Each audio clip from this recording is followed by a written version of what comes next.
हरे कृष्णा प्रभु। बहुत प्रणाम। हरे हरे कृष्णा सब कृष्ण लोग। प्रभु जी, दंडवत प्रणाम। दंडवत प्रणाम। तो हम अपनी क्लास शुरू करने से पहले प्रभुपाद जी की प्रार्थना बोलते हैं। ओम अज्ञानतिमिरन्धस्य ज्ञानञ्जनशलाकया चक्षुरुन्मिलितं येन तस्मै श्रीगुरुवे नमः। नमो विष्णुपदाय कृष्णपृष्ठाय भूतले श्रीमते भक्तिवेदांत स्वामिनिति नामिने। नमस्ते सरस्वती देवे गौरवाणी प्रचारिणे निर्विशेष शून्यवादी पाश्चात्य देश तारिणे। जय श्री कृष्ण चैतन्य प्रभु नित्यानंद श्री अद्वैत गदाधर श्रीवासादि गौर भक्त वृंद। हरे कृष्ण कृष्ण कृष्ण हरे हरे, हरे राम राम राम हरे हरे। हरे कृष्णा। तो सभी भक्तों का स्वागत है अध्याय 2 के सेकंड पार्ट में।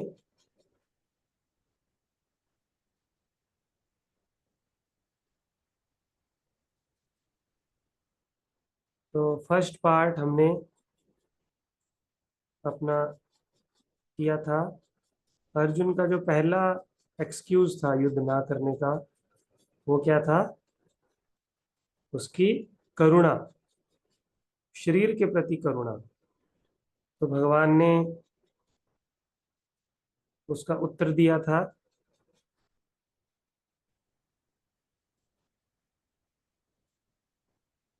और उसका उत्तर देते हुए भगवान ने उनको आत्मा का ज्ञान दिया था। आप लोग स्लाइड देख पा रहे हैं? जी प्रभु। हम्म। तो ये हमारा पोर्शन कंप्लीट हो गया था। भगवान ने अर्जुन के पहले प्रश्न का उत्तर इस प्रकार से दिया था कि जब वो बोल रहा था कि मैं करुणा के कारण युद्ध नहीं कर पा रहा क्योंकि मेरे संबंधी जो हैं उनके प्रति मेरी आसक्ति है, तो भगवान ने उनको आत्मा का ज्ञान दिया था। और आत्मा के ज्ञान के बारे में क्या क्या बातें बोली थी, कोई उसको रिवाइज करना चाहेंगे? कुछ पॉइंट बोलना चाहेंगे कि भगवान ने आत्मा के बारे में क्या क्या बोला था आत्मज्ञान जब दे रहे थे भगवान?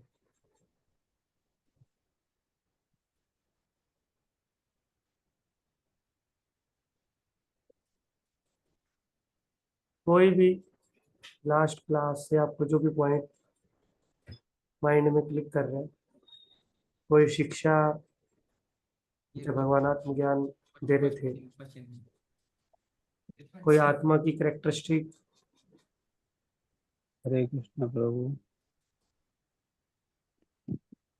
और जो दूसरे अध्याय के 27वें श्लोक में बताया गया कंक्लूजन की, आखिरकार ये देह, जो बाहरी देह आप देख रहे हैं वो अनित्य है और वो तो अगला जन्म लेगी, तो उसके लिए शोक करना उचित नहीं है। बहुत अच्छा। और कोई?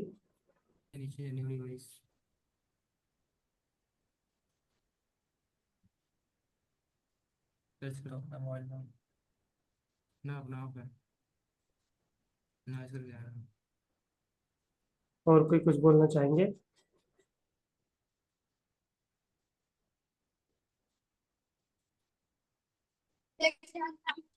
हरे कृष्ण प्रभु। प्रभु आत्मा के बारे में और बहुत कुछ बताया था, जैसे कि आत्मा अजय है और मतलब उसको मारा नहीं जा सकता, जलाया नहीं जा सकता, काटा नहीं जा सकता, भिगोया नहीं जा सकता। तो आपने उदाहरण से ही समझाया था। और अर्जुन के पास जो तीर थे, उसके उसके बारे में भी आपने बताया था कि मेरे पास तो बड़े बड़े तीर है, अग्नि है, सुखाने वाला है। तो कृष्ण बोलते हैं कि तुम इनसे किसी को भी आत्मा को नहीं मार सकते। हम्म। बहुत अच्छा। चलिए हम लोग आगे। अर्जुन ने जो दूसरा एक्सक्यूज दिया था युद्ध ना करने का, वो क्या दिया था? पहला तो दिया था करुणा, कि मेरे संबंधियों के शरीर के प्रति करुणा है। तो भगवान ने बोला था ये करुणा जो है वो हृदय की दुर्बलता है और ये शरीर की आसक्ति के कारण है। लेकिन तुम ये जान लो कि हम सब लोग शरीर नहीं है, हम लोग तो आत्मा है। शरीर तो बदलता रहता है, वस्त्र की तरह बदलता रहता है। तो इसलिए तुम आत्मा को तो मार ही नहीं रहे, तुम तो इस वस्त्र को बदल रहे हो। वैसे भी इनका वस्त्र जो है एक दिन बदलना है, और वैसे भी तुम इसको बदल रहे हो। तो तुम्हारी जो करुणा है वो, उसमें कुछ ज्यादा कंसेप्ट नहीं है।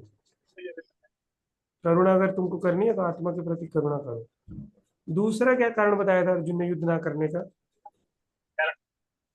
4 कारण बताए थे ना, और एक कारण अलग से बताया था, गुरुओं गुरुओं है मेरे, गुरु का सम्मान करना चाहिए। एक तो ये कारण था। उससे पहले जो 4 कारण बताए थे उसमें एक हमने चर्चा कर लिया, करुणा। दूसरा,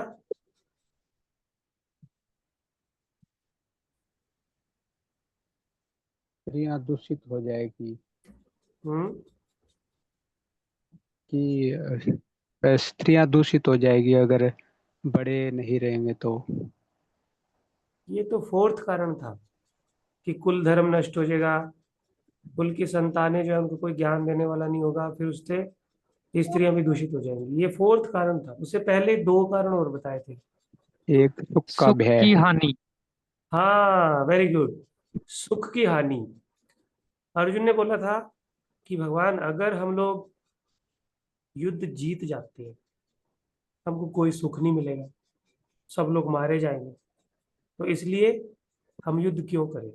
तो अभी जो भगवान उपदेश देंगे वो अर्जुन के दूसरे कारण को काउंटर करेंगे।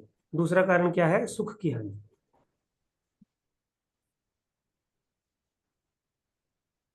तो भगवान 2.31 में बोल रहे हैं, स्वधर्मम अपि चावेक्षण। पहले अर्जुन को कंफ्यूजन हो रही थी, अब भगवान उनकी कंफ्यूजन को दूर करने के लिए उनसे डिस्कस कर रहे हैं। बोले कि अगर तुम युद्ध करोगे, तो युद्ध अगर तुम जीत गए तो तुम्हें राज्य का सुख मिलेगा, इसमें बहुत आनंद है।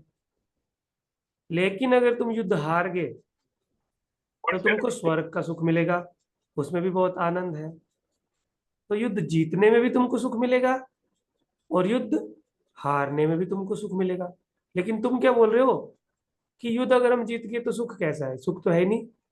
तो भगवान बोल रहे हैं अगर युद्ध जीत गए तो इस संसार में तुमको तुम्हारा राज्य मिलेगा, तुम्हारे 5 भाई तुम्हारे साथ होंगे, तुम्हारी पत्नी तुम्हारे साथ होगी, तुम्हारी माता तुम्हारे साथ होगी, और सारी प्रजा जो है वो तुम्हारा सम्मान करेगी।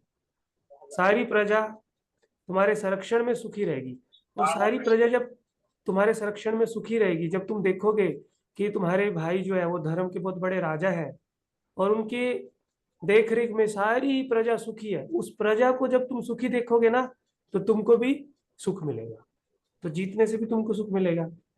और बाई चांस अगर तुम हार गए, भगवान बोल रहे हो, तो स्वर्ग में तुम मरोगे, तो सॉरी युद्ध में तुम मरोगे, और युद्ध में अगर कोई क्षत्रिय मरता है तो वो स्वर्ग में जाता है। और इसलिए युद्ध जीतने में भी तुमको आनंद मिलेगा, और युद्ध हारने में भी तुमको आनंद मिलेगा। और अगर तुम युद्ध नहीं करोगे तो फिर तो तुम्हारा लॉस ही लॉस है। कोई पढ़िए इसको।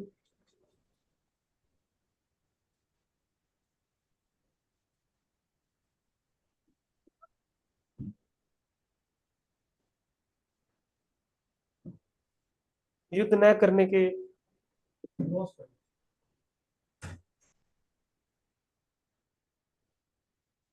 युद्ध ना करो, पाप कर्तव्य त्याग के कारण, बदनामी मृत्यु से भी बुरा, आलोचना डर से भाग गया। हम्म। एक तो तुम अपने कर्तव्य का त्याग कर दोगे, तो कर्तव्य का त्याग अगर कोई करता है तो उसको पाप लगता है। और दूसरा, तुम सोच रहे हो कि मैं युद्ध करना इसलिए छोड़ देता हूं कि सब लोगों की मृत्यु हो जाएगी। तुम तो लोगों के भला सोच रहे हो ना। लेकिन ऐसा मत सोचो कि तुम्हारे दुश्मन भी ऐसा ही सोचेंगे। वो पता क्या बोलेंगे? अरे देखो, कायरों की तरह युद्ध को छोड़ के भाग गया। तुम तो युद्ध को छोड़ रहे हो, कि सब लोग मारे जाएंगे, सब लोगों के बेनिफिट के लिए युद्ध छोड़ रहे हो, लेकिन तुम्हारे जो दुश्मन है वो इस तरह से नहीं सोचेंगे। वो क्या सोचेंगे, अरे देखो कितना बड़ा कायर है, अपने आप को इतना बड़ा, पहले तो क्षत्रिय इतना बड़ा योद्धा घोषित कर लिया, इनके गुरुजी ने भी इनको बहुत बड़ा योद्धा बोल दिया, भगवान शिव ने भी इनको बहुत सारे अस्त्र शस्त्र दे दिए, और इंद्र देवता ने भी इनको अस्त्र शस्त्र दे दिए, वरुण ने भी दे दिए। लेकिन अस्त्र शस्त्र देने से क्या होता है? ये जो योद्धा है वो इतना फेमस है ही नहीं। अगर इतना फेमस होता तो युद्ध लड़ता ना, युद्ध छोड़ के क्यों चला गया? तुम तो युद्ध छोड़ के जाओगे करुणा के कारण, तुम तो युद्ध छोड़ के जाओगे कि हम लोगों को राज्य नहीं चाहिए, इनको राज्य दे देते हैं। लेकिन ये लोग तुम्हारे इस अच्छे एटीट्यूड को अच्छा नहीं बोलेंगे। ये लोग क्या बोलेंगे, अरे देखो मौत से डर गया, क्या क्या तुम्हारे ऊपर लांछन लगाएंगे, क्या क्या ये सब बोलेंगे, और उसको तुम सहन नहीं कर पाओगे। तो युद्ध छोड़ने से, युद्ध ना करने से तुम कर्तव्य त्यागने के कारण पाप से बंधोगे, तुम्हारी बदनामी होगी और तुम्हारी आलोचना होगी। और जब किसी क्षत्रिय की आलोचना होती है, जब उसकी कोई इंसल्ट करता है, तो उसके लिए वो मृत्यु से भी ज्यादा भारी होता है। तो इसलिए मेरा कंक्लूजन ये है कि तुम युद्ध करो। युद्ध करने से तुमको कोई पाप नहीं लगेगा, कोई तुम्हारी आलोचना नहीं करेगा, राज्य का आनंद मिलेगा और तुमको सुख भी मिलेगा। तो अर्जुन बोल रहा है कि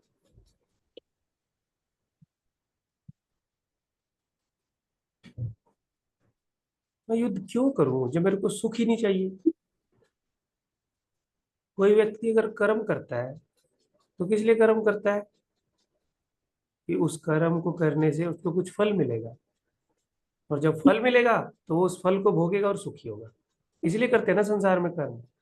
मान लीजिए कि कोई व्यक्ति को ये बोला जाए कि तुम हमारे यहाँ पे नौकरी करो और नौकरी करते रहो, लेकिन सैलरी जो है वो तुमको नहीं मिलेगी, तो कोई नौकरी करेगा?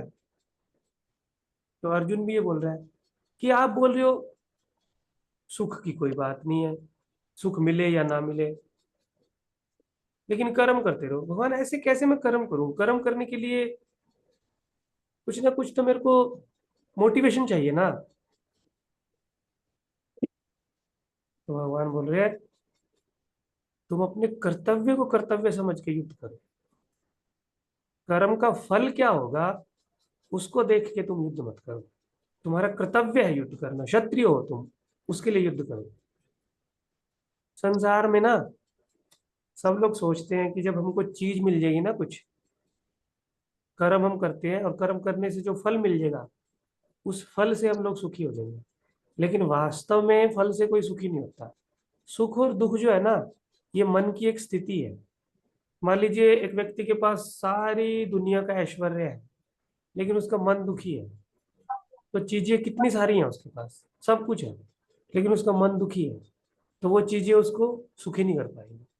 और एक व्यक्ति है जिसके पास ज्यादातर चीजें नहीं है, इस संसार की भौतिक रिसोर्स उसके पास ज्यादा नहीं है, लेकिन उसका मन सुखी है, तो वो ज्यादा सुखी है। तो कर्म करने के बाद जो फल मिलता है ना, संसार के लोग बोलते हैं कि उससे हमको सुख मिलता है, लेकिन भगवान यहाँ पे बोल रहे हैं कि जब हम अपने निर्धारित कर्तव्य को करते हैं, जब हम अपने कर्म को करते हैं निर्धारित किए गए, उस कर्म को करने से हमको सुख मिलता है। तो इसलिए तुम युद्ध करो, और युद्ध में तुमको कोई हानि नहीं होगी, क्योंकि तुम अपने कर्तव्य का पालन कर रहे हो। तुम फल को मत देखो, केवल अपने कर्तव्य का पालन करो और युद्ध करो, क्योंकि युद्ध करना तुम्हारा कर्तव्य है। तो भगवान यहाँ पे 31 से 37 श्लोक में अर्जुन के दूसरे जो एक्सक्यूज है कि मुझे पाप लगेगा, उसको खंडन कर रहे हैं, उसका उत्तर दे रहे हैं कि निर्धारित कर्तव्य है तुम्हारा युद्ध करना, और निर्धारित कर्तव्य को करने से कभी भी कोई पाप नहीं लगता। तो प्रभुपाद जी इसका उदाहरण दे रहे हैं कि क्षत्रिय जो है ना, क्षत्रियों को हिंसा करना सिखाया जाता है, और जब धर्म की रक्षा करने के लिए हिंसा करनी पड़ती है ना, तो उसमें क्षत्रिय को कोई पाप नहीं लगता। फिर प्रभुपाद जी ब्राह्मण का उदाहरण दे रहे हैं कि कभी कभी ब्राह्मण अपनी मंत्र शक्ति को चेक करने के लिए और किसी बूढ़े जानवर को दोबारा जीवित करने के लिए पशु की बलि देते हैं यज्ञ में। तो उस समय उस पशु को मारना एक प्रकार की हिंसा है, लेकिन यज्ञ में जब उस पशु को मारा जाता है ब्राह्मणों के द्वारा उचित नियम के अनुसार, तो उस पशु के प्रति जो हिंसा हो रही है, वास्तव में उस हिंसा का कोई भी पाप नहीं लगता,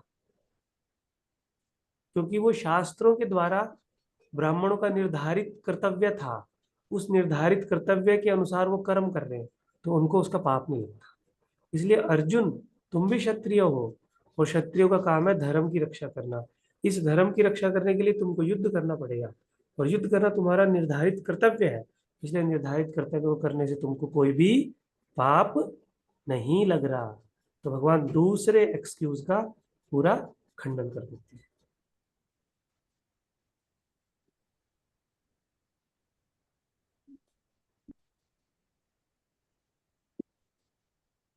तो फिर अर्जुन बोल रहा है कि ठीक है, अगर पाप नहीं लगेगा तो मेरे को कर्म बंधन भी नहीं लगेगा क्या? क्योंकि मैं कर्म तो ऐसे ही कर रहा हूँ कि सब लोग मरे जा रहे हैं और मैं अपने राज्य के लिए कर रहा हूँ, अपने भाइयों के सुख के लिए कर रहा हूँ, लेकिन मुझे कर्म बंधन तो लगेगा ना। क्या मेरे को कर्म बंधन भी नहीं लगेगा? तो भगवान यहाँ पे कर्म बंधन के कंसेप्ट को समझा रहे हैं। यहाँ पे आप ध्यान से देखिए कि एक होता है क्रिया और एक होता है प्रतिफल। क्रिया यानी हमने कुछ काम किया और उस काम के बदले में हमको कुछ फल मिलता है, इसको बोलते हैं प्रतिफल। उदाहरण के तौर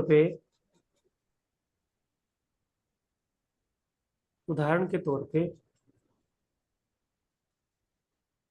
मैंने किसी को हरे कृष्णा बोला, तो मैंने कुछ क्रिया की और सामने वाले व्यक्ति ने भी मुझको हरे कृष्णा बोला, तो ये मेरी क्रिया का मेरे को प्रतिफल मिला, पॉजिटिव। मैंने पॉजिटिव बोला, उसने भी पॉजिटिव बोला। मान लीजिए मैंने मैंने किसी व्यक्ति को थप्पड़ मारा, ये मैंने क्रिया की, और सामने वाले व्यक्ति ने मेरे को 2 थप्पड़ मारे, तो ये मेरी क्रिया का प्रतिफल। जो मैंने एक्शन किया उसका रिएक्शन आया। एक होता है एक्शन और एक होता है रिएक्शन। इसको हिंदी में बोलते हैं क्रिया और प्रतिफल। और संस्कृत के शब्दों में कर्म और कर्म का फल।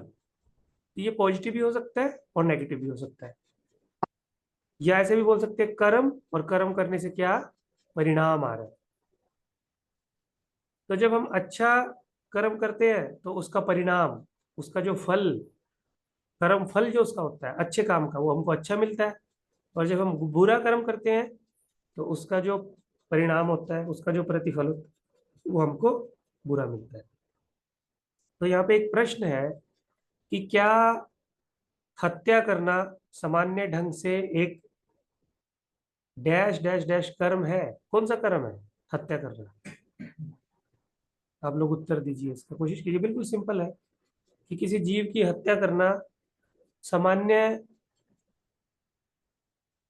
दृष्टिकोण से किस प्रकार का कर्म है? अच्छा कर्म है, बुरा कर्म है, या सामाजिक कर्म है? किस प्रकार का कर्म है? बुरा कर्म है प्रभु जी। बुरा कर्म है। Very good.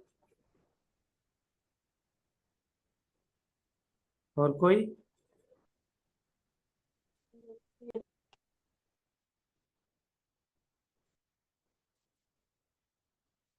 किसी को मारना कैसा कर्म है? सिंपल क्वेश्चन है ना ये। प्रभु जी, अपने स्वाद के लिए अगर किसी जानवर को मार रहे हैं तो वो तो पाप ही है। हम्म, बहुत अच्छा।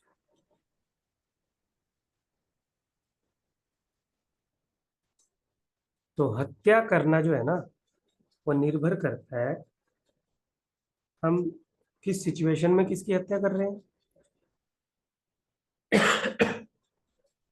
हमारी मेंटेलिटी क्या है, कारण क्या है। ये सारी बातों को ध्यान में रखते हुए जब किसी की कोई हत्या करता है, जैसे प्रभुपाद जी इसका उदाहरण देते हैं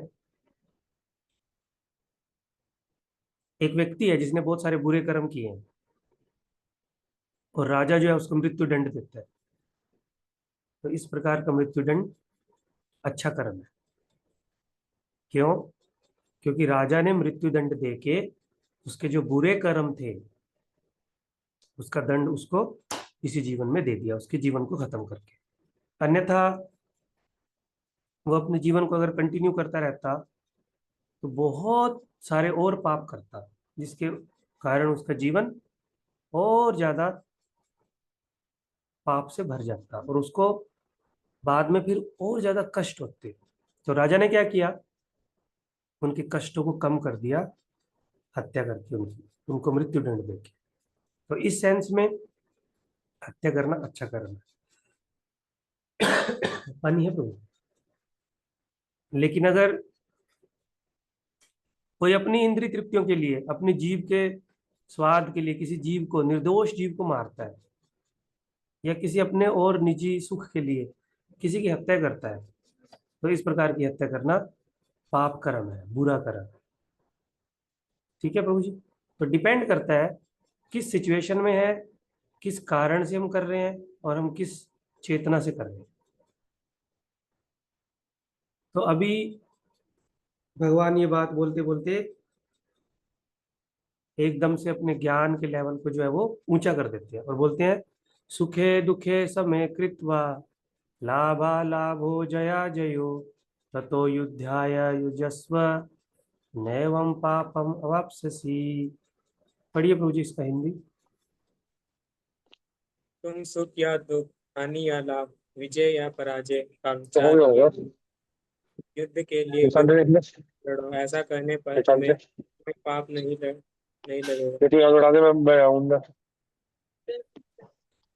अभी तक तो अर्जुन बोल रहा था कि मेरे को पाप लगेगा इसलिए मैं युद्ध नहीं करता।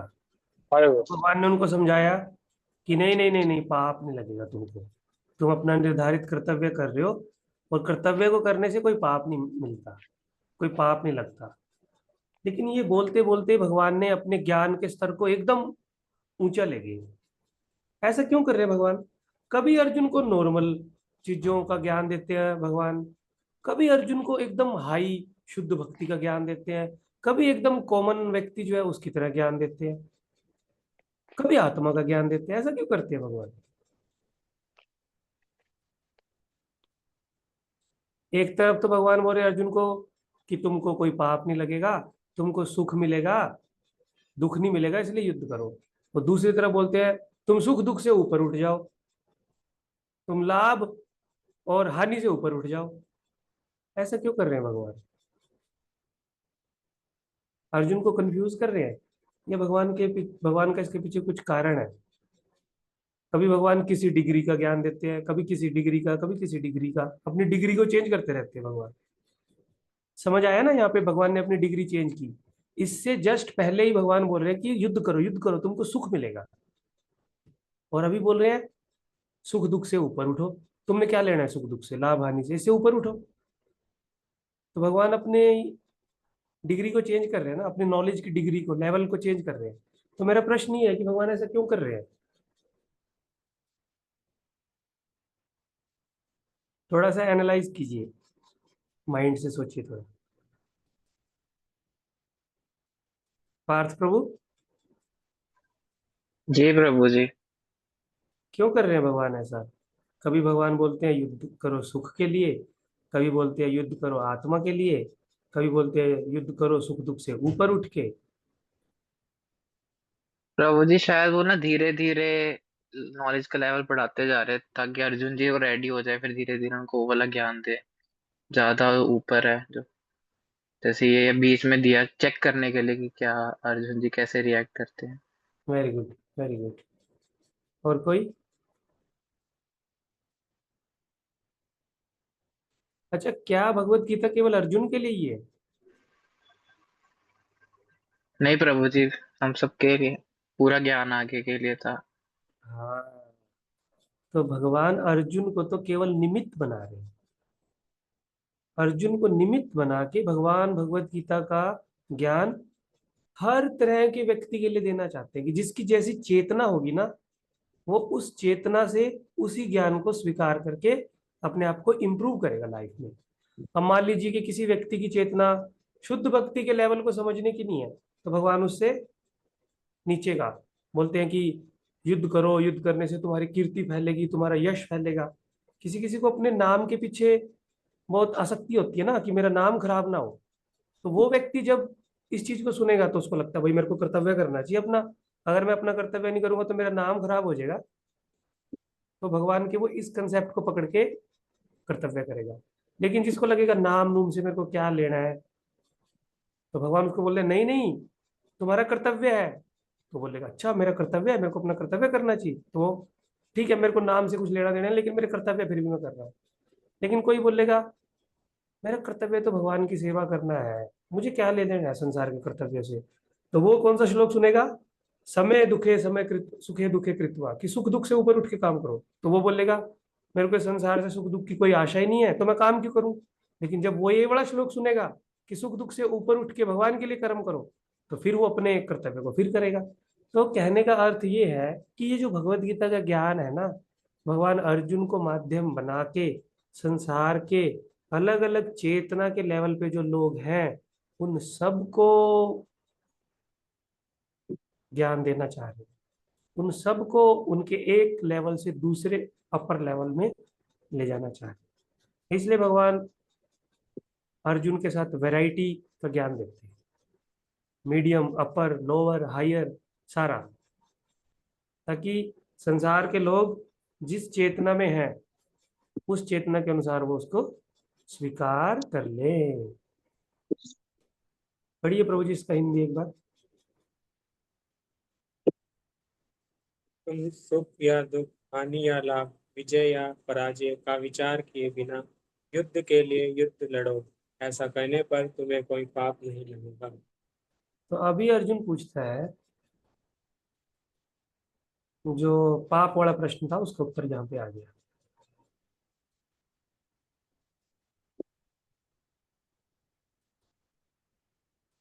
और भगवान ये जो पाप का भय है इसको और ज्यादा एक्सप्लेन करेंगे 38 से 53, कि अर्जुन को जो युद्ध में पाप का भय लग रहा है ना, भगवान इसको बताएंगे कि कैसे तुमको पाप नहीं लगेगा।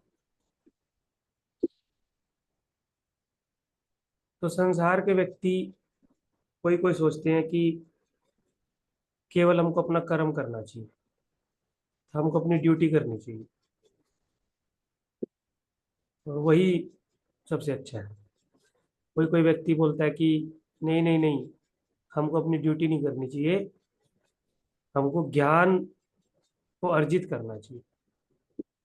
लेकिन भगवान बोल रहे हैं कि केवल अपना कर्म करना बिना नॉलेज के वो भी गलत है, और केवल नॉलेज नॉलेज को इकट्ठा करना और उसको अपने जीवन में एग्जीक्यूट ना करना वो भी गलत है। तो श्लोक नंबर 11 से 30 भगवान फोकस करा रहे हैं ज्ञान के ऊपर। आत्मा का ज्ञान दिया ना, कि आत्मा अमर है, आत्मा अजर है, तुम ये जान लो आत्मा के बारे में, तुम वो जान लो, उसको कोई शस्त्र से नहीं काट सकता, उसको कोई जला नहीं सकता, आत्मा नित्य है, शरीर अनित्य है, ये सब ज्ञान की बातें है ना। और 31 से 37 भगवान बोले कर्म करो, तुम अपना कर्म करो, ये तुम्हारा कर्तव्य है, इसको करने से तुमको कोई पाप नहीं लगेगा। तो केवल ज्ञान और केवल कर्म दोनों ही गलत है। लेकिन ठीक मानसिकता क्या है, जो श्लोक 38 में बताया जा रहा है, वो क्या बताया जा रहा है कि ज्ञान के साथ कर्म करो, और जब तुमको ज्ञान होगा ना तो तुमको आसक्ति नहीं होगी किसी चीज से, तो अनासक्ति के साथ युद्ध करो। तो भगवान यहाँ पे एक नई चीज को समझाना चाह रहे हैं जिसको बोलते हैं निष्काम कर्म। पहले आपने नाम सुना है निष्काम कर्म? हाँ जी। हम्म। निष्काम। निष्काम कर्म, प्रभु तो प्रभु जी, कर्म करो पर फल की इच्छा ना। हाँ निष्काम कर्म। निष्काम, काम यानी इच्छा, निश मतलब कोई इच्छा नहीं, जिस काम में काम के प्रति मतलब काम के फल के प्रति हमारी कोई इच्छा ना हो उसको बोलते हैं निष्काम कर्म। और ये निष्काम कर्म कैसे किया जाता है, जब कर्म में हम ज्ञान को मिक्स करते हैं। जब किसी कर्म को ज्ञान के आधार पे करते हैं, जब किसी कर्म को जानने से पहले उसके बारे में नॉलेज ले लेते हैं, उसको बोलते हैं निष्काम कर्म। आध्यात्मिक ज्ञान के साथ निर्धारित कार्य करना। तो अर्जुन पूछता है ये कैसा विज्ञान है, मेरी तो समझ से परे है। तो भगवान इसको नाम देते हैं निष्काम कर्म योग या बुद्धि योग।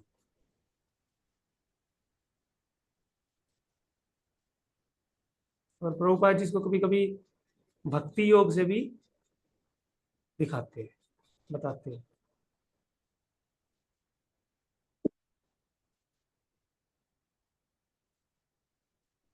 और अब भगवान बोले कि तुम केवल युद्ध करो, क्योंकि युद्ध करना तुम्हारा कर्तव्य है और अधिकार भी है। संसार में ये बात बहुत फेमस है, कर्म करो कर्म करो। बोलते हैं ना कि गीता की शिक्षा है कर्म करो कर्म करो, अपने परिवार के लिए कर्म करो, अपनी ड्यूटी करो, ये तुम्हारा अधिकार है, कर्म ही पूजा है, कोई कोई ऐसे बोलता है। लेकिन ये भगवत गीता का श्लोक का पूरा मैसेज नहीं है। पूरा मैसेज क्या है?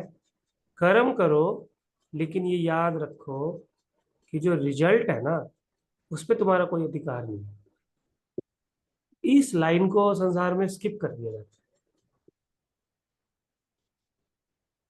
जबकि इस श्लोक का पूरा अर्थ ये है कि कर्म करो, नो डाउट, लेकिन कर्म करते समय फल के प्रति हमारी आसक्ति नहीं होनी चाहिए।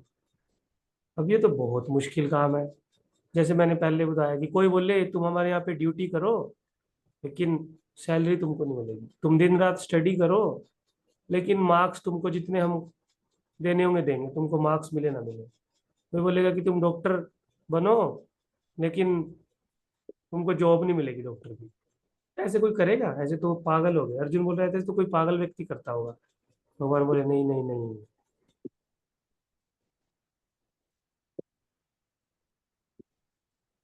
अर्जुन बोल रहे कि अरे कोई रिजल्ट ही नहीं मिल रहा मेरे को, ना मेरे को सुख की इच्छा है, ना मेरे को चाहिए, ना मेरे को और कोई रिजल्ट चाहिए, ना मेरे को राज्य चाहिए, ना मेरे को क्या अपना काम करना है। फिर मैं युद्ध क्यों करूं? हल्दी चाहिए? युद्ध करने हल्दी का वाली कारण तो क्या है? कहीं पड़ी नहीं मेरे को इसमें से लेके। मोटिवेशन कहाँ से आएगा? नहीं पड़ी है। फिर भगवान बोलते हैं नहीं तुम्हारा चाहिए। कर्तव्य है, इसलिए युद्ध करो। तो अर्जुन पूछे कर्तव्य करने से क्या हो जाएगा?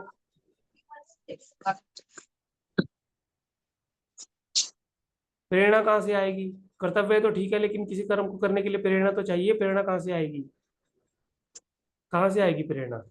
बताइए। इससे ना साफ करो, ये तो कोना है।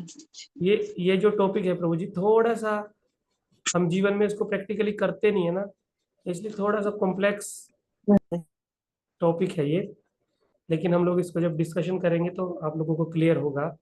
तो मेरा प्रश्न आपसे यही है कि आपको बोला जाए प्रभु जी ये काम करो आप, और आपको बोला जाए इस काम से जो रिजल्ट आएगा वो रिजल्ट आपको मिलेगा नहीं, तो आपको काम करने की प्रेरणा कहाँ से आएगी? काम करने का उत्साह कहाँ से आएगा? इस संसार में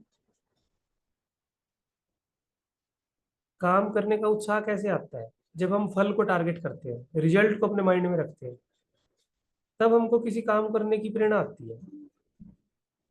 लेकिन भगवान बोल रहे हैं नहीं नहीं नहीं नहीं, ये नहीं होनी चाहिए प्रेरणा। इस प्रेरणा को छोड़ दो, रिजल्ट पे तुम्हारा अधिकार नहीं है, इसको छोड़ दो। तो फिर प्रेरणा कहाँ से आएगी? क्या लगता है आपको, क्या उत्तर देंगे भगवान इसका? हम इस संसार में भक्ति कर रहे हैं, और भक्ति करते हुए हमने ये सोच रखा है कि भक्ति करने से हमको भगवान मिलेंगे, है ना, भक्ति करने से हमारे जीवन में सुख आएगा, भक्ति करने से हमारे जीवन का कष्ट खत्म हो जाएगा, इसलिए हम लोग भक्ति करते हैं। भक्ति करने से हम लोगों को संसार में सुख मिलेगा, भौतिक सुख या आध्यात्मिक सुख। चलो इसलिए जप करते हैं।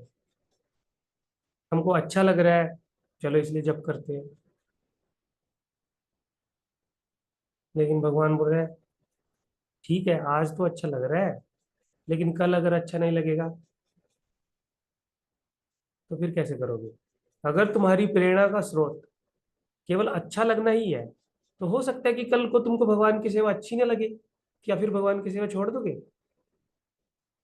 तब प्रेरणा कहाँ से लाओगे, तब उत्साह कहाँ से लाओगे? बोलिए पार्थ भाई। प्रभु जी, धर्म की स्थापना के लिए मतलब धर्म को फॉलो करने के लिए कर्म करें, क्योंकि हमारा धर्म है, उस भावना के साथ काम करें। हाँ, तो ये भी रिजल्ट हो गया ना, कि मैं धर्म की स्थापना करूंगा, मेरे से धर्म की स्थापना होगी। ये भी एक रिजल्ट हो गया कि हम कर्म करेंगे, उससे कुछ रिजल्ट आएगा। रिजल्ट क्या होगा? धर्म की स्थापना होगी। लेकिन भगवान बोल रहे हैं सुख दुख लाभ हानि, कुछ नुकसान फायदा, ये सब छोड़ दो। क्या होगा क्या नहीं होगा उसको मन से निकाल दो। ये सब निकालने के बाद प्रेरणा कहाँ से आएगी? किस प्रेरणा से काम किया जाएगा?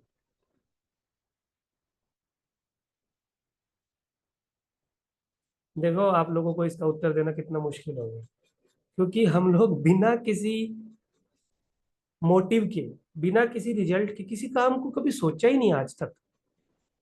सोचा है कभी किसी ने? एक आप काम बताओ जिसको आपने सोचा होगी ठीक है, इसको मैं बस करूंगा, कोई फल मेरे को इसमें नहीं चाहिए। हरे कृष्णा प्रभु। प्रभु, मेरा तो ऐसा मानना है कि जैसे हम कुछ भी कर रहे हैं, हमने मान लो अभी कोई कर्म किया, वो पूरा हुआ तो कुछ नहीं करता, वो दुखी रहता है। दूसरा किया, फिर वो भी दुखी देगा। तो अभी तक जितना प्रभुपाद के लेक्चर से सुना है तो इतना ही याद आता है कि हाँ, इस संसार से मुक्त होने के लिए कृष्ण भावना भावित कर्म करो, इस संसार से मुक्त होना। हम्म, वेरी गुड।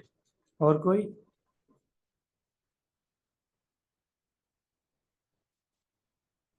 और कोई किसी का कुछ आइडिया कि इस संसार में कर्म करने की प्रेरणा फल के अलावा हमको कहाँ से लेनी चाहिए, कहाँ से मिलेगी प्रेरणा?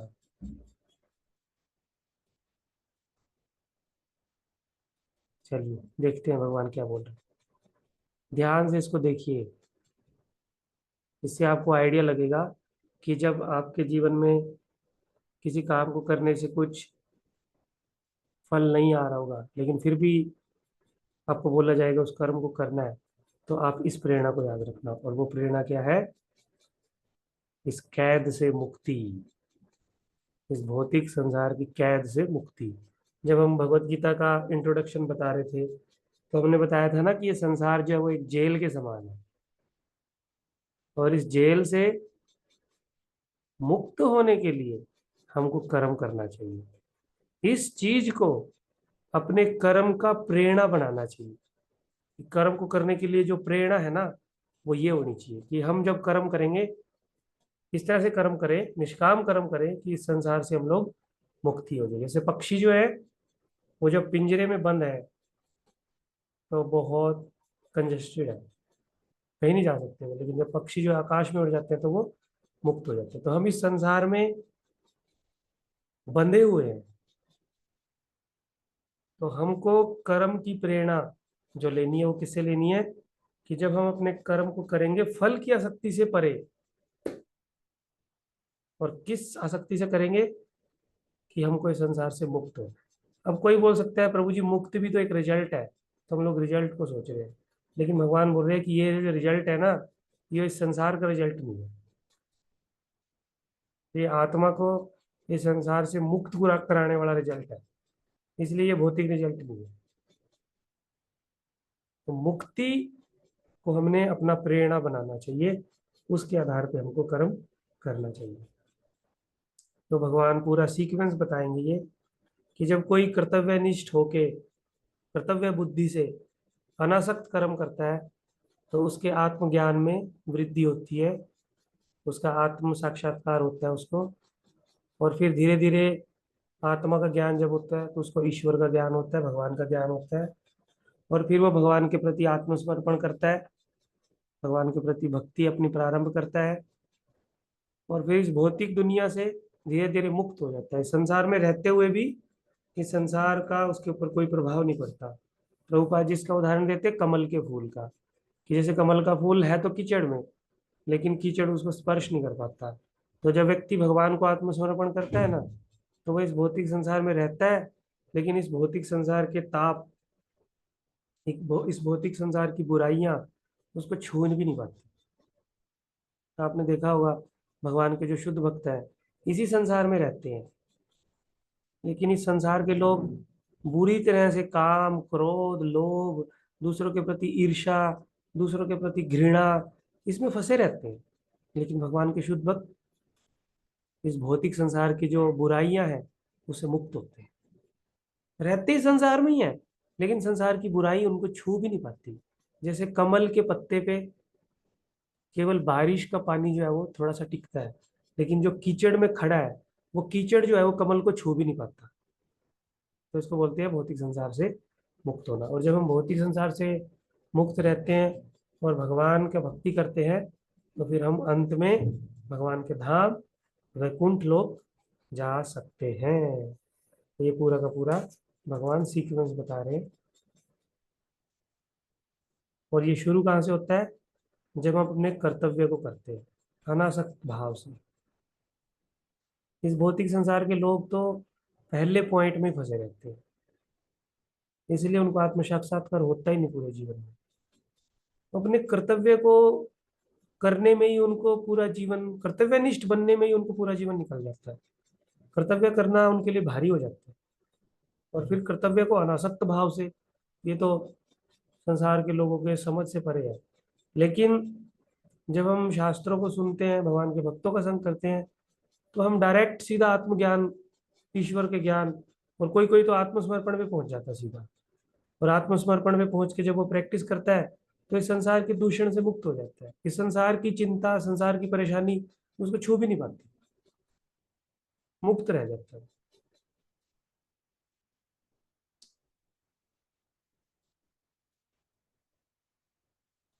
तो अब अर्जुन बोल रहे हैं कि आप ये सब मेरे को थ्योरी बोल रहे हो, इसके सिम्टम क्या है जो आप बोल रहे हो कि मुक्त व्यक्ति ऐसा होता है? तो पहले तो मैं आपको एक यहाँ पे बात बताना चाहता हूँ कि दो तरह के मुक्त व्यक्ति होते हैं। इसको मैं स्लाइड में नहीं दिखा पाया, लेकिन आप नोट कर सकते हैं। तो एक टर्म्स यूज की थी पिछली स्लाइड में, एक यूज किया था निष्काम कर्म योग, और मैंने बोला था प्रभुपाद इसको कभी कभी बोलते हैं भक्ति योग, है ना? तो निष्काम कर्म योग क्या होता है कि जब कोई व्यक्ति अपने कर्तव्य को करता है अनासक्त भाव से, तो उसको आत्मा का ज्ञान हो जाता है। और जब आत्मा का ज्ञान हो जाता है तो वो इस भौतिक संसार से मुक्त हो जाता है। इसको बोलते हैं खाली मुक्ति। मुक्त होने के बाद वो ब्रह्म ज्योति में भी जा सकता है और इस भौतिक संसार से छुटकारा पा सकता है। लेकिन अगर कोई व्यक्ति करता है निष्काम कर्म योग, अपने कर्तव्य को करता है निष्काम भावना से, उसको भी आत्म साक्षात्कार का ज्ञान हो जाता है। लेकिन उसके बाद वो अपने कर्मों में भगवान को डाल देता है, यानी अपने कर्मों का फल भगवान को देता है, भगवान को स्मरण करता है, भगवान की भक्ति करता है, वो भी मुक्त होता है। लेकिन वो मुक्त होने के बाद कहाँ पे जाता है? वैकुंठ में। तो जब इस प्रोसेस से व्यक्ति काम करता है तो इसको बोलते हैं भक्ति योग। और जब व्यक्ति केवल आत्म साक्षात्कार करता है और भगवान पिक्चर में नहीं होता, तो उसको बोलते हैं निष्काम कर्म योग। है दोनों ही मुक्ति, लेकिन एक मुक्ति हमको वैकुंठ लोक में लेके जाती है जिसमें भगवान होते हैं, और एक मुक्ति हमको ब्रह्म ज्योति तक लेके जाती है। क्लियर है? एक को जी बोलते हैं प्रभु भक्ति, जी। एक को बोलते हैं भक्ति योग, और एक को बोलते हैं निष्काम कर्म योग। निष्काम कर्म योग को कभी कभी बुद्धि योग भी बोलते हैं।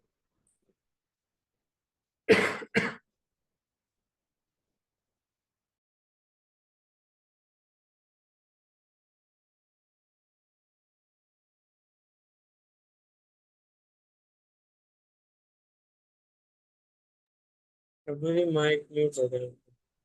हाँ, ये जो कंसेप्ट है ना, थोड़ा सा आप लोगों के लिए नया होगा, और ये कंसेप्ट संसार में यूज टू भी नहीं है। लोग हमको इसकी शिक्षा दे भी नहीं पाते, क्योंकि ये शिक्षा जो है वो भगवत गीता में है और शास्त्रों का असेंस है ये, कि व्यक्ति को शुरू करना है अपना कर्तव्य करना, पहला पॉइंट। दूसरा पॉइंट, जब वो अपने कर्तव्य को कर रहा है तो उसको अनासक्त भाव से करना है, फल की इच्छा से नहीं करना। तीसरा पॉइंट, जब अपने फल को भगवान को अर्पित कर रहा है तो ये तीनों मिलके बन जाते हैं भक्ति योग। और जब वो अपने फल को भगवान को योग नहीं कर रहा, लेकिन कर्तव्य कर रहा है, अनासक्त भाव से कर रहा है, तो उसको बोलते हैं आत्म साक्षात्कार।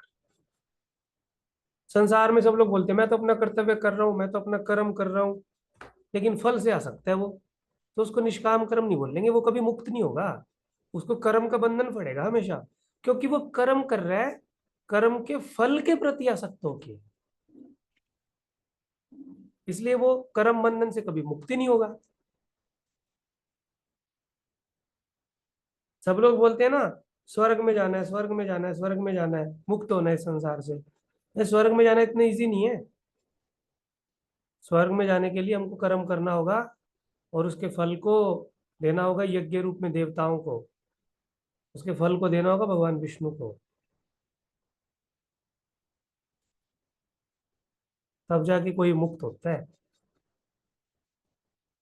ठीक है, तो अब अर्जुन भगवान से पूछ रहे हैं, भगवान ये तो बहुत बड़ा आपने कंसेप्ट बता दिया, मेरे को समझ नहीं आ रहा, लेकिन आप ना इसको एक उदाहरण से समझाओ मेरे को, कि ऐसा कोई व्यक्ति है इस संसार में, अगर कोई है तो उसके लक्षण क्या है। तो अर्जुन फिर एक प्रश्न पूछता है, स्थित प्रज्ञ का भाषा समाधि तत्व केशव सिद्धि की प्रभाषे किमासित व्रजेत किम। कि मैं ऐसे व्यक्ति की पहचान कैसे करूंगा जो आपने अभी लक्षण बताए मुक्त व्यक्ति के, मुक्त यानी स्थित प्रज्ञा, जो अपनी स्थिति में हो, यानी अपने आत्मा के स्तर पे हो, जो उसको बोलते हैं स्थित प्रज्ञा। तो भगवान से पूछ रहे हैं अर्जुन, मैं उसकी पहचान कैसे करूंगा। तो एक तरह से प्रश्न पूछ रहे हैं कि उसके लक्षण क्या होंगे जो स्थित प्रज्ञा होगा, वो कैसे बोलता होगा, कैसे बैठता होगा, और कैसे चलता होगा। देखने में सामान्य से प्रश्न लग रहे हैं कि कैसे बोलता होगा, हिंदी बोलता होगा, इंग्लिश बोलता होगा, कैसे बैठता होगा, राइट हैंड को, राइट लेग को लेफ्ट पे रखता होगा या लेफ्ट को राइट पे रखता होगा, चलता कैसे होगा, सीधे पाँव करके चलता है या थोड़ा सा टेढ़ा पाँव रखता है, जल्दी जल्दी चलता है या धीरे धीरे चलता है। देखने में ऐसे लग रहा है, उसके लक्षण क्या है ना, उसका शरीर कैसा दिखता है, वो कैसे कपड़े डालता है, देखने में ऐसे लग रहा है कि अर्जुन ना ये कैसे क्वेश्चन पूछ रहे हैं, लक्षण क्या है, कैसे बोलता है, कैसे बैठता है, कैसे चलता है। लेकिन जब भगवान अब उत्तर देंगे ना इसके, तब समझ में आएगा कि बोलने के पीछे अर्जुन का मतलब क्या है, बैठने के पीछे अर्जुन का मतलब क्या है, चलने के पीछे अर्जुन का मतलब क्या है, विशेषता के पीछे अर्जुन का मतलब क्या है। तो हम लोग इसको डिटेल में ना जाके बस इन प्रश्नों के उत्तर जानेंगे। पहला लक्षण क्या है कि वो सुख को अपने अंदर ढूंढता है। वो इस संसार में ना किसी भी चीज को सुख ही नहीं पाता, और ना इस संसार के पीछे पड़ता है कि मेरे को ये ले लेता हूँ, वो लेता हूँ, मैं ये सुखी हो जाऊंगा, वो सुखी हो जाऊंगा। क्योंकि उसको क्लियर अंडरस्टैंडिंग होती है कि इस संसार की किसी भी वस्तु में सुख नहीं है। ये संसार की सारी वस्तुएं भौतिक है, टेम्परेरी है, इसलिए वो उनमें सुख ढूंढता ही नहीं है। उसको बोलते हैं स्थित प्रज्ञा। भौतिक संसार के लोग इस संसार में ही सुख ढूंढते हैं। कोई गाड़ी में सुख को देखता है, कोई पोस्ट में सुख को देखता है, कोई घर में सुख को देखता है, कोई धन में सुख को देखता है, कोई स्त्री में, कोई पुरुष में, कोई मान सम्मान में, कोई पोस्ट में, कोई पोजीशन में। इसलिए कोई भी स्थित प्रज्ञा नहीं है। स्थित प्रज्ञा जो है ना, वो आत्मा का सुख देखता है और आत्मा के सुख को ही ढूंढता है। ये उसका पहला लक्षण है, अर्जुन के पहले प्रश्न का उत्तर है। कि स्थित प्रज्ञ के लक्षण कैसे होंगे, कि वो बाहर में मुंह नहीं मारता सुख ढूंढने के लिए, वो अंदर में झांकता है। आत्मा के सुख को कैसे बढ़ाया जाए उस पे काम करता है वो, उसको बोलते हैं स्थित प्रज्ञा। क्लियर है? दूसरा प्रश्न क्या था? दूसरा प्रश्न बताइए। अविचलित, न उत्तेजित, न ही उदास, मन में स्थिर। नहीं, प्रश्न क्या था? प्रश्न चार प्रश्न थे ना। पहला था लक्षण क्या है, तीन और प्रश्न क्या है देखिए क्या यहाँ पे। दूसरा क्या प्रश्न क्या बोल है? कैसे बोलता है, कैसे बोलता है, तीसरा क्या है? कैसे बैठता है। कैसे चलता है। इनको याद रखना, बोलता है, बैठता है, चलता है। लक्षण तो हमने बता दिए। तो अभी बोलने का भगवान उत्तर क्या दे रहे हैं? अविचलित, न उत्तेजित, न ही उदास, मन में स्थिर।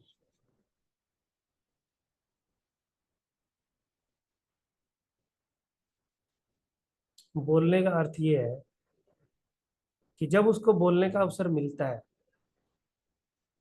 तो वो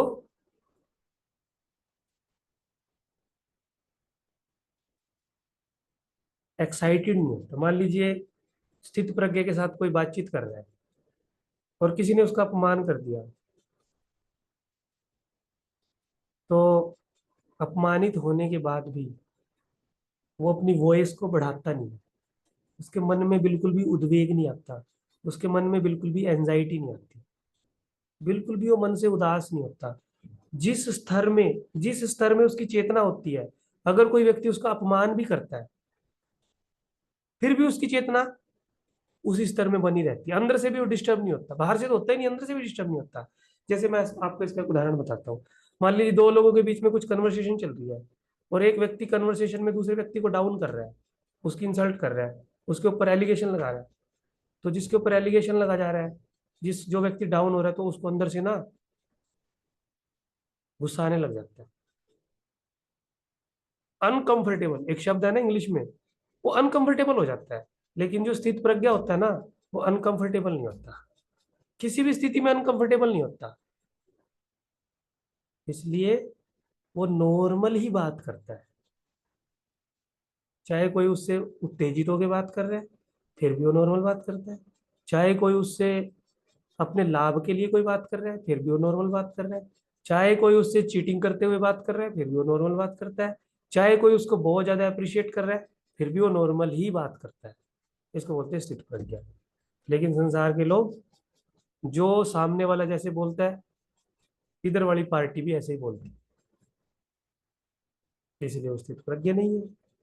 तीसरा क्या था प्रश्न? कैसे बैठता है, यही था ना? जी प्रभु। बैठने का अर्थ ये है कि जब उसके सामने, जब वो बैठा रहता है और उसके सामने इंद्रिय तृप्तियों के अवसर आते हैं, तो वो क्या करता है? अपने अंगों को अंदर की तरफ खींच लेता है। जैसे कछुए का उदाहरण यहाँ पे दिया गया। कछुआ देखा है ना आपने? कछुए को चलते हुए आपने देखा होगा, लेकिन कछुआ जब कभी कभी नदी से बाहर आ जाता है, तालाब से बाहर आ जाता है, तो कुत्ते जो है ना उसके ऊपर आक्रमण कर देते हैं। और कुत्ते जब कछुए के ऊपर आक्रमण करते हैं ना, तो कछुआ अपने चारों पाँव को अपने एक शेल बना हुआ है उसके अंदर डाल देता है, और वो कुत्ते उसको पाँव मारते हैं, उसको मुंह मारते हैं उसके शेल के ऊपर, लेकिन कछुए को कुछ भी हानि नहीं पहुंचा सकते। तो इसी तरह से स्थित प्रज्ञ व्यक्ति जो होता है, जब उसके जीवन में कुछ अटेम्प्टेशन आता है, कोई उसको अटेम्प्ट करता है, कुछ कोई उसको कोई भौतिक वासना का प्रलोभन देता है, उसको कोई कोई उसको कुछ पाप करने का अवसर देता है, तो वो क्या करता है? जिन इंद्रियों से पाप होना है उन इंद्रियों को अपने अंदर कर लेता है। और वो जो पाप करने के अवसर है, बाहर से उसके ऊपर कितना भी अटैक करते रहे, लेकिन वो अपने आप को कछुए की तरह ऐसे शील्ड कर लेता है कि वो अटेम्पटेशन जो है, जैसे जानवर जो है वो कछुए के ऊपर अटैक कर रहा है लेकिन कछुए के ऊपर कुछ नहीं हो रहा, इसी तरह स्थित प्रज्ञा के व्यक्ति के ऊपर जो बाहर से अटैक होते हैं, कोई पैसे का प्रलोभन मिलता है, कोई चार नियम तोड़ने का प्रलोभन मिलता है, कुछ भी प्रलोभन उसको मिलता है, लेकिन वो कछुए की तरह ऐसा अपने आप को शील्ड कर लेता है, अपनी इंद्रियों का ऐसे शील्ड कर लेता है, उसको कोई स्क्रैच भी नहीं डाल सकता, उसको कोई हानि नहीं पहुंचा सकता, उसको बोलते हैं स्थित प्रज्ञा। तो ये था कैसे बैठता है। और चौथा प्रश्न क्या था? कैसे चलता चलता है मतलब उसका चाल चलन क्या है, कि वो एक्ट कैसे करता है, काम कैसे करता है, संतुष्ट चेतना के साथ। चलने का अर्थ यहाँ पे है कि वो अपने जीवन को कैसे चलाता है। वो बहुत संतुष्ट रहता है, कोई उसके जीवन में मिल जाता है तब भी संतुष्ट होता है, कुछ उसके जीवन में नहीं मिलता तब भी संतुष्ट होता है। और ये सब क्यों होता है? क्योंकि वो जानता है कि उसका भगवान के साथ संबंध है। भगवान उसको जो चीज दे रहे हैं तब भी संतुष्ट है, कोई चीज नहीं दे रहे तब भी संतुष्ट है। इस तरह से वो अपने जीवन को चलाता है, संतुष्ट रहते हुए चलाता है। लेकिन संसार के लोग इच्छा इच्छा, एक इच्छा पूरी हुई, दूसरी इच्छा, तीसरी इच्छा पूरी हुई, चौथी इच्छा, इच्छा पूरी होगी तो भगवान बहुत महान है, बहुत महान है भगवान, आपका बहुत धन्यवाद, मैं आपको प्रसाद चढ़ाऊंगा, मैं आपका नाम जप करूंगा, मैं आपके धाम में जाऊंगा, आपकी परिक्रमा करूंगा। लेकिन इच्छा पूरी नहीं हुई। भगवान मैंने क्या गलती की है, मैं तो आपका भक्त हूँ, मेरी इच्छा पूरी कर दो, मेरी इच्छा पूरी क्यों नहीं कर रहे, मैं आपसे इतना रिक्वेस्ट कर रहा हूँ, आप तो भगवान है, आप पूरा क्यों नहीं कर रहे। संसार का व्यक्ति ऐसे चलता है। लेकिन स्थित प्रज्ञ कैसे चलता है? हमेशा संतुष्ट चेतना के साथ, क्योंकि उसको पता है उसका भगवान के साथ एक संबंध है। तो ऐसा जो स्थित प्रज्ञ है वो भगवान के राज्य में प्रवेश करने के लिए क्वालिफाई है, जिसका मन में संतोष होता है। जिसके मन में संतोष नहीं है, जो निष्काम कर्म करना नहीं सीखा, वो कभी भी कभी भी कभी भी भगवान के धाम नहीं जा सकता, चाहे वो कितना भी भक्ति कर रहा है। लेकिन अगर उसकी भक्ति में निष्काम नहीं है, यानी वो भक्ति कर रहा है किसी मोटिव के लिए, किसी हेतु के लिए, सटल रूप से या ग्रोस रूप से कुछ पाने के लिए भक्ति कर रहा है, तो उसको वो चीज मिल जाएगी लेकिन भगवान का धाम नहीं मिलेगा। तो ये जो निष्काम भाव है, इस निष्काम भाव से ही व्यक्ति स्थित प्रज्ञ बनता है धीरे धीरे। इस निष्काम भाव से ही व्यक्ति को संतोष आता है हृदय में। तो हमारा जो ये चैप्टर था, ये हमको हमारे बारे में बताता है। जो भी हमने चर्चा की अब तक, देखो हमारे शरीर के बारे में, हमारी आत्मा के बारे में, हमारी मन के बारे में, हमारी मनोस्थिति के बारे में, हमारी चेतना के बारे में, यही सब चर्चा हुआ ना अब तक।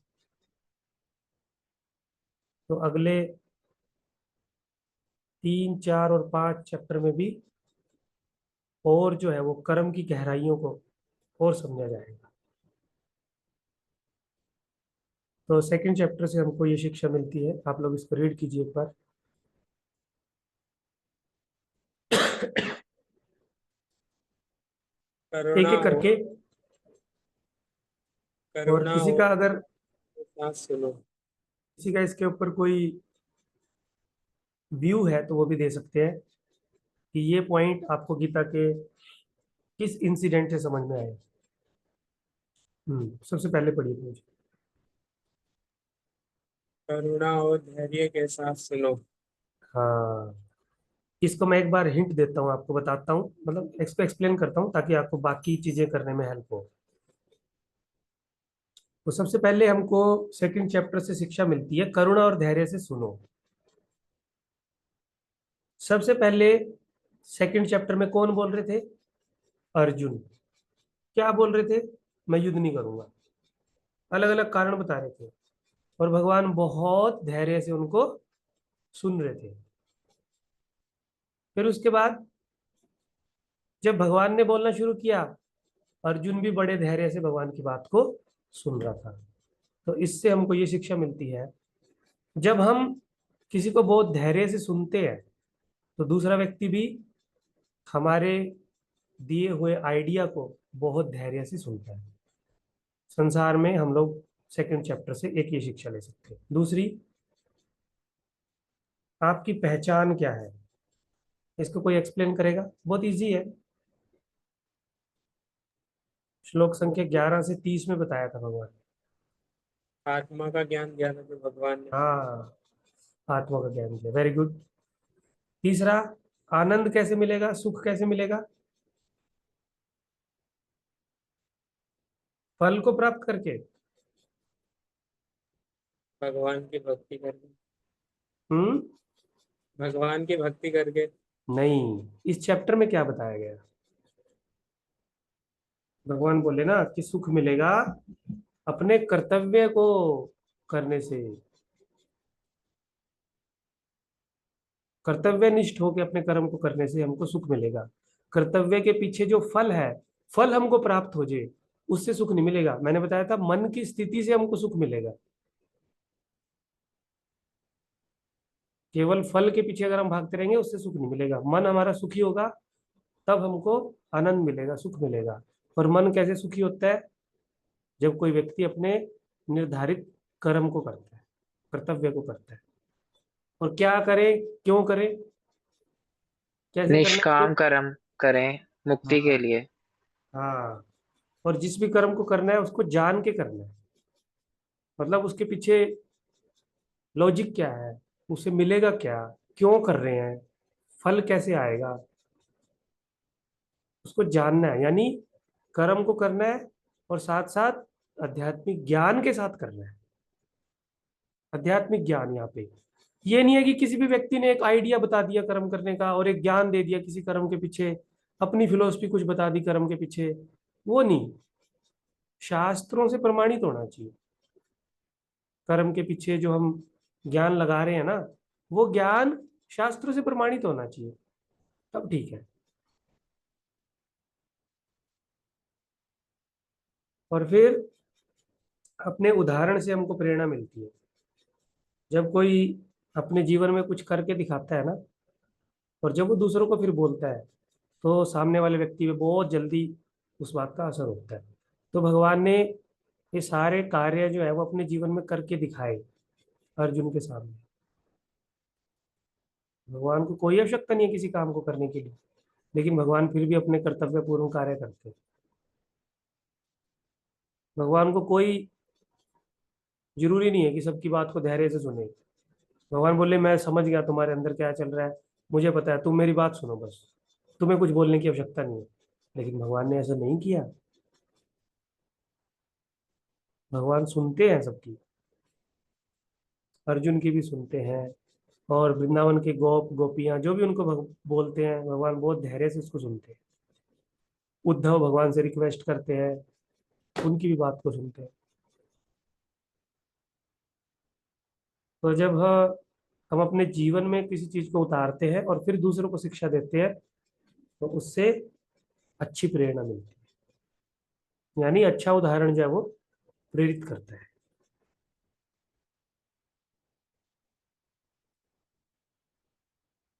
जैसे यहाँ पे देखो, बहुत सारे पक्षी हैं जो पानी में,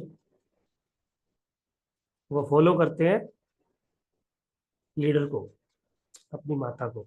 उनकी माता उनको तैरना सिखाती है कि अभी मैं इस लहरों से जा रही हूँ, तुम भी इस लहरों से जाओ। अभी मैं नॉर्मल पानी में हूँ, तुम भी नॉर्मल पानी में रहो। तो उनको कुछ बोलना नहीं पड़ता, बस वो अपने उदाहरण से, अपने एक्शन से सबको सिखा देती है। जैसे हम लोग मान लीजिए कहीं मंदिर में गए, है ना, और एक तरफ तो हम क्लास बोल रहे हैं ऐसे करना चाहिए, ये करना चाहिए, वो करना चाहिए, और एक तरफ उस क्लास का जो एग्जीक्यूशन है वो अपनी लाइफ में करके दिखा रहे हैं। जैसे मान लीजिए कोई डीलिंग करनी है, और एक तो हम उस डीलिंग के बारे में ज्ञान दे रहे हैं, और दूसरी तरफ हम क्या कर रहे हैं, उस डीलिंग के बारे में ज्ञान नहीं दे रहे, किसी को नहीं बता रहे, बस करके दिखा रहे हैं सबको।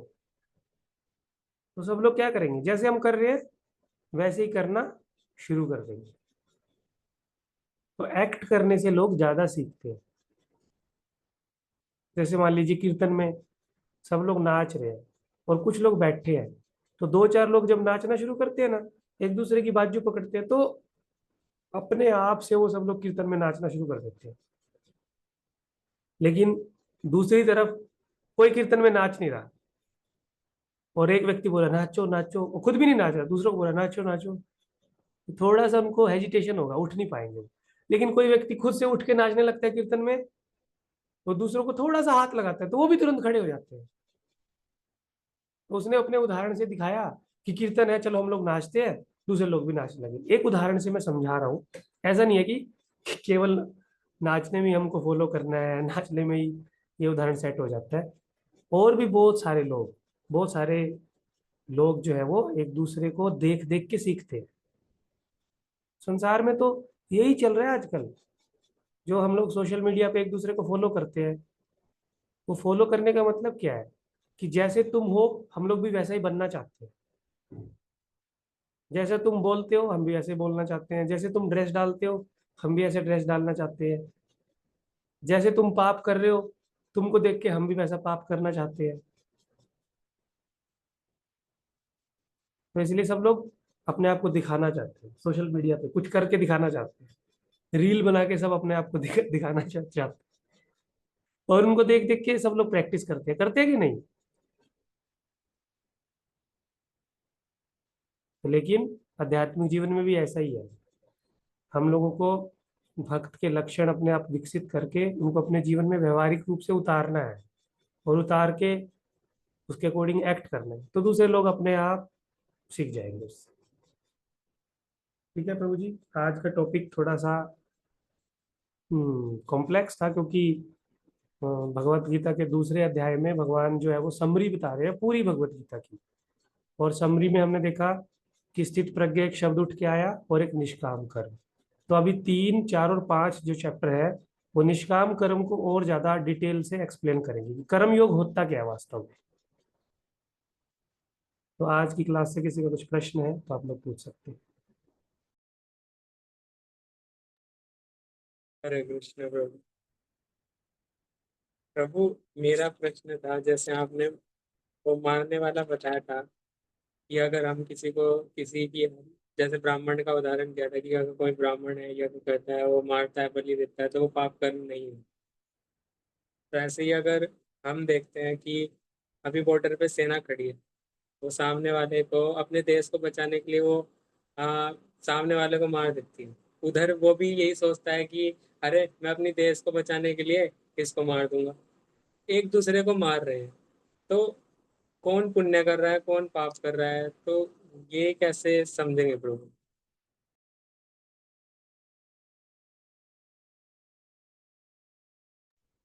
प्रभु नहीं नहीं, मैं संसार में ऐसा बहुत बार लोग बोलते हैं कि जो भी बॉर्डर पे सैनिक मरते हैं वो स्वर्ग में जाते हैं, लेकिन ऐसा नहीं है।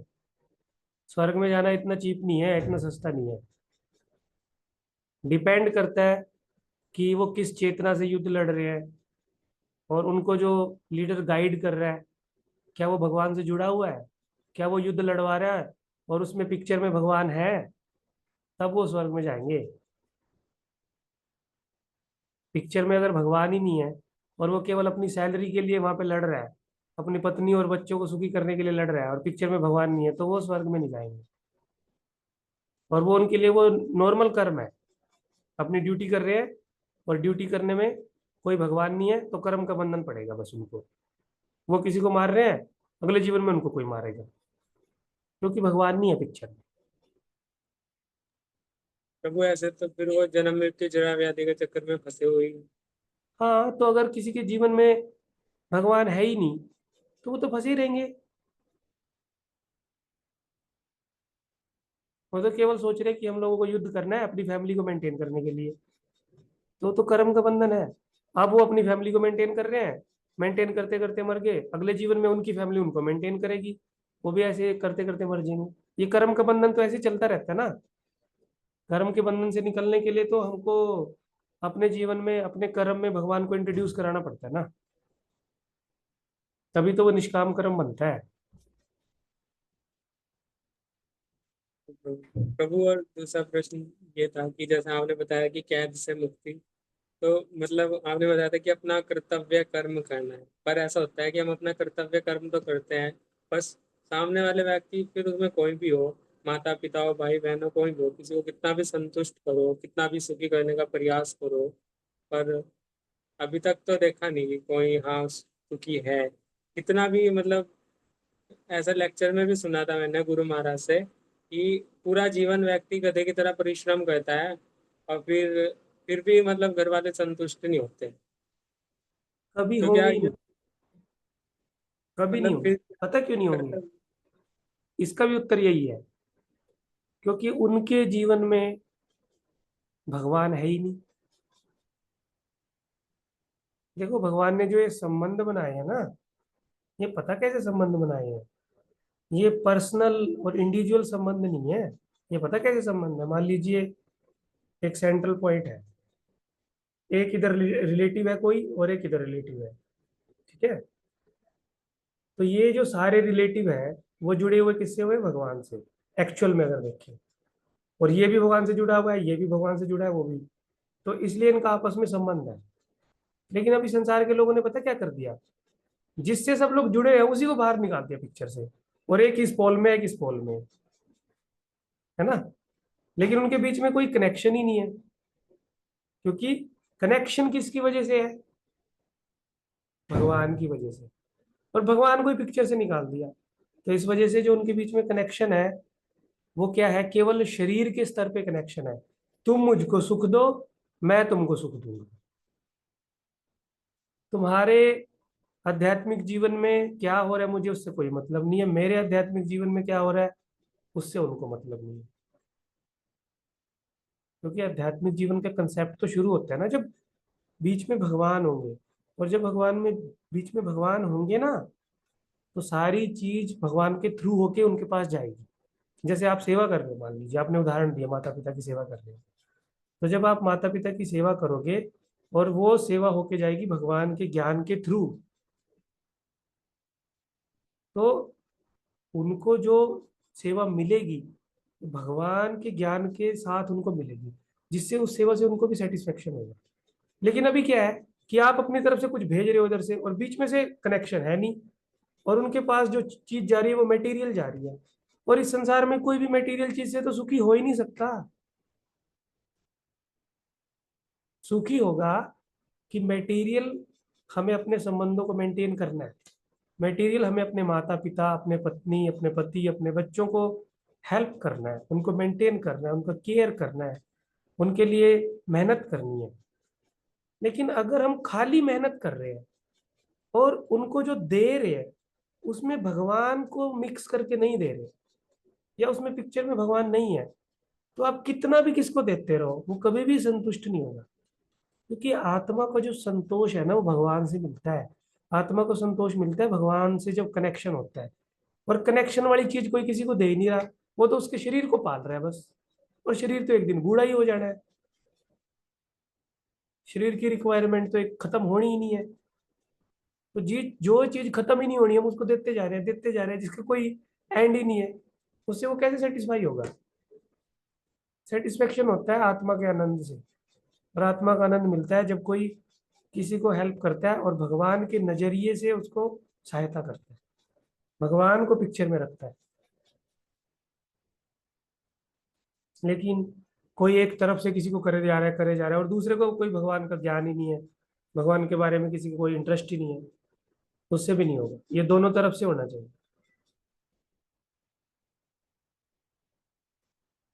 नहीं तो एक दिन पता क्या होगा, जो व्यक्ति कर रहा है ना वो फ्रस्ट्रेट हो जाएगा, बोलेगा यार इनके पीछे मैं अपनी भक्ति छोड़ रहा हूँ, इनके पीछे मैं धाम में जाना है वो छोड़ रहा हूँ, इनके पीछे मैं मेहनत करनी पड़ रही है, अपनी साधना को मैं कॉम्प्रोमाइज कर रहा हूँ, और ये लोग बोले क्या कर रहे हैं, क्या कर रहे हैं, क्या कर रहे हैं। तो ये जब वो सुनता है ना, ये जब वो समझता है ना अपने जीवन में, तो उसको लगता है यार इनको वैल्यू नहीं है, सच में इनको वैल्यू नहीं है। जब इनको वैल्यू है ही नहीं तो मैं क्यों करूँ, छोड़ो यार। मैं जिसको वैल्यू है उसके लिए करूंगा, भगवान के लिए करूंगा। भगवान के लिए मैं थोड़ा सा करता हूँ, भगवान मेरे साथ रेसिप्रोकेशन करते हैं। और इनके लिए मैं जितना ज्यादा करता हूँ उतना मेरे ऊपर अटैक करते हैं। ये क्या है यार, ये कौन सा आदान प्रदान है ये? तो ऐसा आदान प्रदान जब संसार में होता है ना, तो जीव जो है वो फ्रस्ट्रेट हो जाता है। और ये फ्रस्ट्रेट होना अच्छा भी है एक तरह से। इससे हमारा भगवान के प्रति कृतज्ञता, भगवान के प्रति हमारा रिलेशन, भगवान के प्रति हमारा कमिटमेंट जो है वो बढ़ेगा। हमको समझ में आएगा कि असल चीज कौन है। हमको समझ में आएगा कि असल माता पिता कौन है, हमारा ध्यान उनकी तरफ जाएगा। ठीक है प्रभु जी।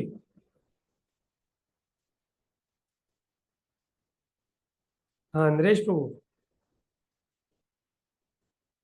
हरे कृष्णा प्रभु। आपने बताया कि निष्काम कर्म योग, थोड़ा जोर से बोलिए प्रभु, आवाज नहीं आ रही। निष्काम कर्म योग और भक्ति योग और बुद्धि योग, ये एक तीनों एक ही है। हाँ, निष्काम कर्म योग और बुद्धि योग, इसमें मिलती है मुक्ति, और भक्ति योग में मिलता है भगवान का धाम। जब जब निष्काम कर्म योग लेकिन कोई प्रभुपाद सुनिए, लेकिन प्रभुपाद जी निष्काम कर्म योग और बुद्धि योग को एक्सप्लेन करते हैं भक्ति योग की तरह, क्योंकि प्रभुपाद जी जानते हैं कि भगवत गीता का उद्देश्य जो है वो भक्ति करना ही है। इसलिए प्रभुपाद जी सीधा भक्ति योग को घुसाते हैं, मुक्ति के बारे में बात ही नहीं करते, यानी निष्काम कर्म योग के बारे में बोलते ही नहीं है, कि उसको पूरा एक्सप्लेन ही नहीं करते, और उस निष्काम कर्म योग को ही एक्सप्लेन करते हैं भक्ति योग को जैसे करते हैं एक्सप्लेन। तो इसलिए वो निष्काम कर्म योग भी कभी कभी भक्ति योग दिखता है। लेकिन अगर हम इसको डिटेल में जानेंगे तो समझ में आएगा कि निष्काम कर्म योग जीव को केवल मुक्ति तक ले जा सकता है, लेकिन भक्ति योग जीव को वैकुंठ लोक तक ले जा सकता है। बोलिए प्रभु जी, अब बोलिए। निष्काम कर्म योग में जो फल को समर्पित करता है वो किसको समर्पित करता है? भगवान को तो नहीं कर रहा, और अनासक्त होके भी कर रहा है, लेकिन फल तो आ रहा है। अगर कर्म निष्ठ होकर कर रहा है तो फल किसको समर्पित कर रहा है? हाँ, वो सोचता है कि कोई परमात्मा है, कोई शक्ति है, कोई एनर्जी है, उनको समर्पित करता है। तो उससे फिर उसका अंतःकरण शुद्धि होता है। हाँ, अंतकरण शुद्धि होता है उससे, और वो ब्रह्म ज्योति तक जाता है मुक्त होके। भगवान के साकार रूप को नहीं मानता एक तरह से, साकार रूप से भगवान के कनेक्ट नहीं हो पाता। ये जो साकार रूप से कनेक्ट ना होना, ये इसका कोई कारण कि क्यों नहीं हो पाया? क्या उसका पीछे का बैकग्राउंड म्यूजिक थोड़ा जा क्या है इसके पीछे लॉजिक? जो निर्विशेषवादी भक्त होते हैं ना, जिसका शुरू से ही भगवान के निर्विशेष, जो भगवान के स्वरूप को निर्विशेष मानते हैं कि भगवान का कोई आकार नहीं है, इस प्रकार के तीन तरह के होते हैं ना, ब्रह्मेति परमात्मेति भगवानेति। आप पूछ रहे हो कि इसका कारण क्या है, कि वो ब्रह्मेति क्यों होते हैं, ब्रह्म के प्रति आकर्षित क्यों होते हैं, कोई परमात्मा के प्रति आकर्षित क्यों होते हैं, और कोई भगवान के प्रति आकर्षित क्यों होते हैं। इसके पीछे एक कारण जो है वो प्रभुपाद जी अपने लेक्चर में बोलते हैं कि उनका भगवान के स्वरूप के प्रति ना कुछ अपराध हो जाता है, जिससे वो उस लेवल में पहुंच ही नहीं पाते। जैसे भगवान की लीलाओं के प्रति, या भगवान के जो रूप है, भगवान के अलग अलग अवतार है, कहीं ना कहीं उनका उसके प्रति कुछ अपराध हो जाता है। यानी ये एक प्रकार का शुद्ध भक्ति नहीं है, ये पूर्णतः निष्काम नहीं है, इसमें कुछ कुछ इसमें इच्छा बनी रहती है अपनी। बोलते हैं इसको निष्काम योग, लेकिन इसमें मुक्ति की इच्छा बनी रहती है फिर भी। कुछ अपराध के कारण होता है, प्रभुपाद जी के लेक्चर में ऐसा मैंने सुना है। जो उनके अंदर जो मुक्ति की इच्छा है वो किसी अपराध के कारण उठी है। भगवान के स्वरूप के प्रति अपराध करते हैं, भगवान की लीला के प्रति अपराध करते हैं, ऐसा प्रभुपाद जी बोलते हैं। ठीक है प्रभु जी। प्रभु जी धन्यवाद। और कोई?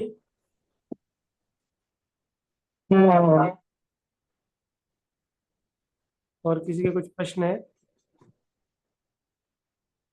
ठीक है प्रभु जी, आज हम अपनी क्लास को इधर ही विश्राम देते हैं। नेक्स्ट वीक हम लोग, चैप्टर का नाम ही है कर्म योग, तो कर्म की बारी युक्तियों को बहुत अच्छे से जानेंगे। हरे कृष्णा, श्रील प्रभुपाद की जय।